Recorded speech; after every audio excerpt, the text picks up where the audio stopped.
Adding a new constituent onto the Fundametric platform, well, it couldn't be much easier.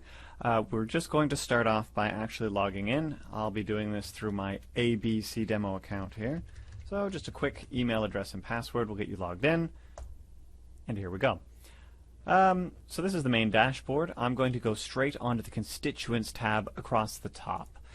You'll see I don't have a lot of people in my database right now. It's just our stalwart coder, Nick. So I'm going to add someone else and flesh this out some. You'll see a button at the top right-hand side that says Create Constituent. You just left-click that, and it'll take you to a creation page. This is where I can define all the details about the person I'm adding into the system.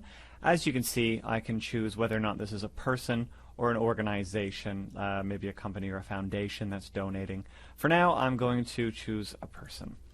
I'm just going to add some of the basic demographic data. I've got some room for names, occupation, education level.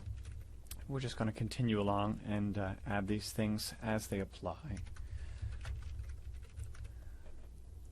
Well, I can choose things as education level. The more you add into the data, the more the machine learning can use it to create predictions that'll find you more value in the future. So it's best to have these sorts of things as complete as possible. Let me just see.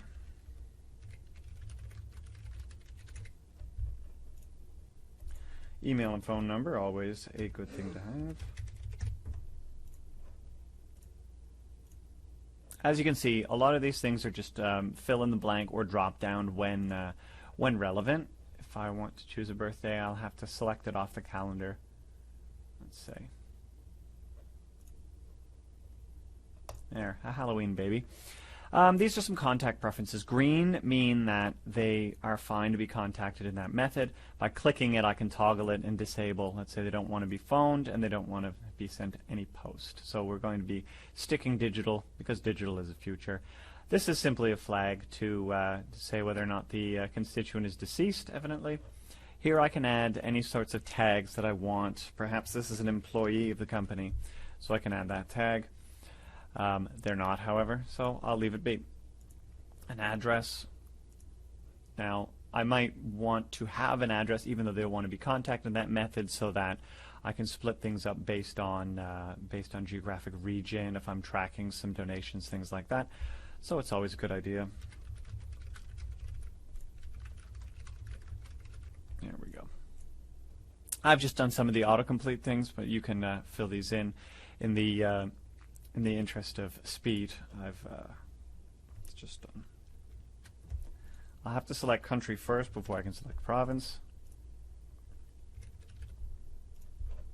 If there's more than one address in the system, I can set it as a primary address. It's automatically going to be set as a primary address. When I create, you can see there, if I fill this out again, a second address will appear in this area, and I can simply toggle between the two. The primary address will be where any mail is sent, any communications in that way. In this case, no mail will be sent at all, but it's just a good thing for general data housekeeping.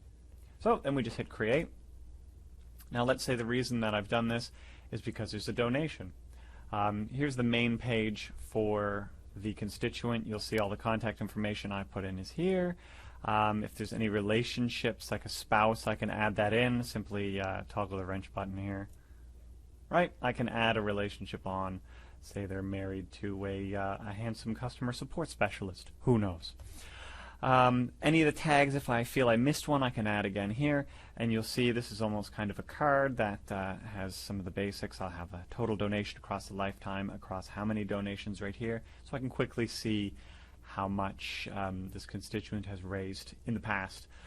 These are some donation statistics. Like I said, their lifetime giving is shown here. Their average donation, median donation, minimum, and maximum donation. There are no donations, so why don't we add one? There's a button here. Let's say I've just gotten a check in for $100.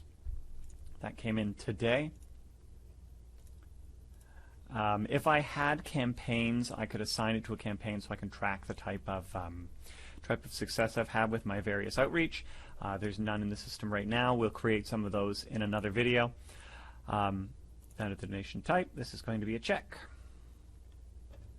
I'm not going to create a receipt for this donation right now. I'm going to do that at the end of the fiscal year. If we create that donation, you'll see live it will change some of the predictions of my constituent. Right, so they've already donated 100. That's their average, median, minimum, and maximum, because that's the only donation they made, and it's already giving me a suggestion of how much I could ask for next time. As you can see, there's a lot of power in here. There's a lot of interesting statistics information that come up. I'm going to continue to explore those in future videos, but for now, that's creating a constituent and adding their first donation into the system.